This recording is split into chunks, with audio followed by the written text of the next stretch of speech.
Welcome to the Reddit Chronicles. Today we will be reading from Today I F'd Up. Our first post is by Leather Paramedic. Today I F'd up by kissing the top of my baby daughter's head. A little over a week ago, I kissed the top of our 7.5 weeks old baby's head. It was a single, light kiss, and she had a thick head of hair with no obvious scratches or other skin imperfections. But I had cold sores on my lips at the time. We have been really careful to avoid giving our children cold sores or otherwise pass along the herpes virus. We have maintained a strict no kissing on the lips or face rule between everyone and our children, and I do not kiss my wife on the lips or other regions while I have cold sores. But just a few hours ago, our 7.5 weeks old baby was diagnosed with the herpes virus. She developed sores starting from where I kissed the top of her head within 24 to 48 hours of the kiss. We weren't sure what the sores were initially, so we brought her to a walk-in medical clinic for assessment. They took a swab sample for testing and provided a prescription for topical skin-applied antibiotics while suggesting the sores could be due to a bacterial infection. But after 48 hours, the sores were continuing to grow and spread across the top of her head. So we phoned the clinic and our family doctor, but they still had no test results. They then provided a prescription for oral antibiotics.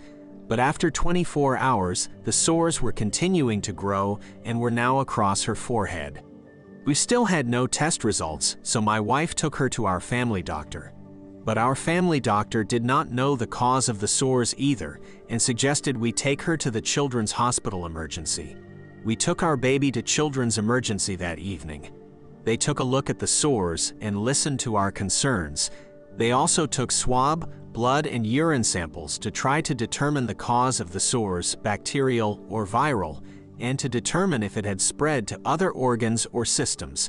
They tried to take a sample near the spinal cord as well to check if it was in her central nervous system, but they were unable to collect what they needed due to her small size, 10 pounds, and movement during their attempts. While waiting for the results from the hospital, we were informed that the test results from the walk-in clinic showed only a culture of normal skin bacteria. But the hospital staff told this could be due to them collecting the sample from the surface and not opening up the sore to collect. She was admitted to hospital and started on IV antiviral and antibiotic medication. After spending 48 hours in the hospital, we were informed that she has contracted herpes virus and that the sores may reoccur in the same region it started originally, top of head, or around the mouth. Different infectious disease doctors gave varying options on where the sores may appear in the future. They told us that she will need at least a week of IV antiviral, as she is too young to take oral antiviral. My mom was infected with the herpes virus when she was in grade 6, likely from her dad, and was hospitalized for a month. Apparently they thought at the time that she would die from it due to the severity of the response. And my older brother and I both were infected with the herpes virus around that same age or younger from our mom, but we have had only recurring cold sores with no other major symptoms. I seem to get cold sores almost exclusively when I have a lack of sleep, and thus put stress on the body, leading to a compromised immune system. Now our little girl has them despite our best efforts, and it breaks my heart. We are concerned about it now being easier to spread to our other children, and the possibility of it spreading my wife's breasts, which would affect her ability to breastfeed, especially concerning if we have more children in the future. And I have found cold sores to be a cause of physical, emotional, and social discomfort in my own life, so I am very sorry to have passed it along to my daughter. I had no idea that the herpes could be spread through contact with skin. Growing up, I only heard of it being through mucous membranes, lip-to-lip kissing, sharing cups and utensils, etc. And a few years ago, I read that it could spread to breasts or genitals, despite not being genital herpes. Looking it up online now, I am seeing that they suggest not kissing babies under 28 days to avoid causing neonatal herpes. But what I was reading did not make it clear that kissing any part of the baby could spread the virus. The doctor stated it is possible to spread through kissing the top of her head, but prior to diagnosis, said he would be surprised if it was herpes virus because she was not under 28 days. She was 6.5 weeks at time of kiss. She was full-term, healthy weight, with no complications during pregnancy or postpartum. According to the info I found online, herpes on an infant or child can have life-changing consequences aside from the sores, such as blindness and brain damage, and can often be fatal. Apparently, the majority of the general population likely has herpes, but a lot of people are asymptomatic, such as never having had any cold sores.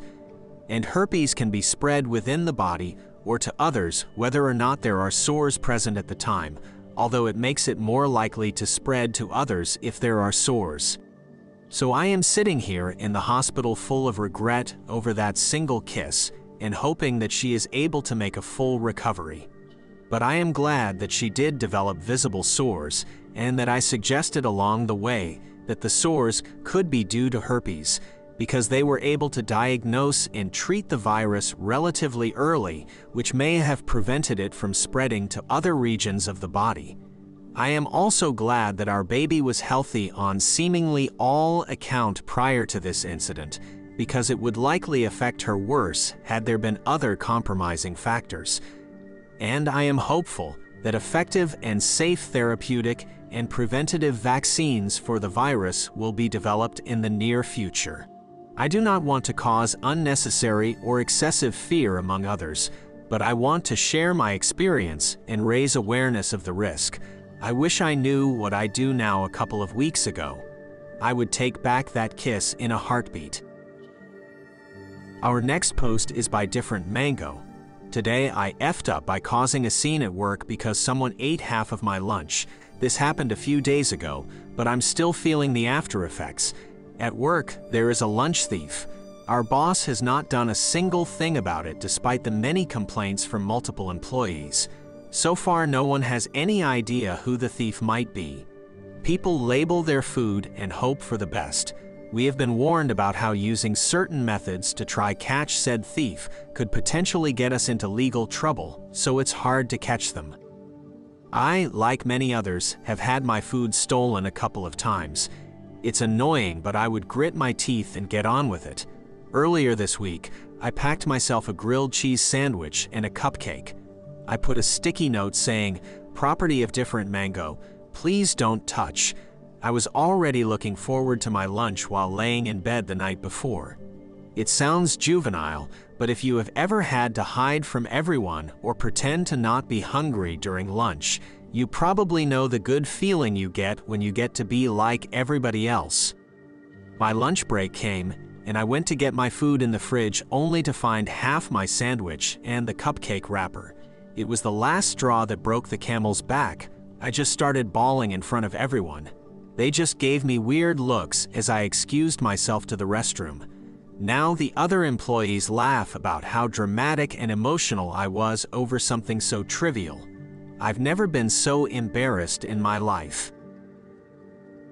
Our next post is by Dieter Meter Beater. Today I effed up by telling my kid's 3-year-old's friend not to aim the Nerf gun at people. So for once on this sub, this actually happened about 6 hours ago today. I just got out of the emergency room. My son and his friend, both 3 years old, were playing with the Nerf guns, and I told them, whatever we do, we don't point these at people, especially people's face. They listened for a bit, until this kid decided, I think it would be funny to break the rules and shoot this guy in the face, so what does he do? He runs up to me and shoots me right in the face. Now I've had plenty of injuries, but never by a Nerf gun. This dart hit me dead perfect in my right eyeball while my eye was open. Instantly, I went 100% blind in my right eye. After a few minutes, I realized this was serious, so I went to urgent care. The doctor at urgent care looked more nervous than I did, and immediately sent me to the ER. I get to the ER, spend 6 hours there by the time I get out, but I did regain about 10% of my vision since then. And the docs say I should get it back within a few days, hopefully. But the docs also told me, this is why you don't let kids play with Nerf guns. Touché, I guess. Wish me luck on my road to recovery. Our next post is by Legit Grizzly. Today I effed up by turning my wife Rabid. Obligatory, this happened yesterday afternoon. My 29M wife, 37F, works as a restoration ecologist for our local parks department. Today she came home from a day in the field complaining that she didn't feel well. She was unsure if it was a ragweed allergy or mild summer bug. Now, I like to think I'm a hard-working dude. I take pride in providing what I can for my wife and try my hardest to make sure she's comfortable and healthy. She hates taking medicine even when she needs it, and unless I give it to her, she'll usually just suffer through it. So I went downstairs to grab her what I thought was a vitamin C tablet. That poor, innocent, trusting woman took a swig of water and popped it into her mouth without a second thought and began chewing vigorously. That's when it happened. First her eyes got wide, then they became downright crazed. When she opened her mouth, what came out wasn't just a gargled scream of confusion and horror, but a frothing cloud of pink citrus-scented foam. My loving, beautiful wife had been transformed into a wild, ratted beast. Choking and spluttering like racehorse on Derby Day, she bolted to the bathroom, leaving a trail of pink, foamy slobber in her wake. After the expletives subsided, she re-entered the room to find me, bewildered and resigned to her cold fury. She uttered one sentence that I'll never forget. That was Alka-Seltzer. After a tense moment of me feverishly planning a grandiose apology routine while looking for the nearest escape route, she burst out laughing. I laughed along with her, until, after a moment, and with a warm sternness I've come to appreciate, she sobered her face and said, "Now clean up the effing bathroom, you jackass."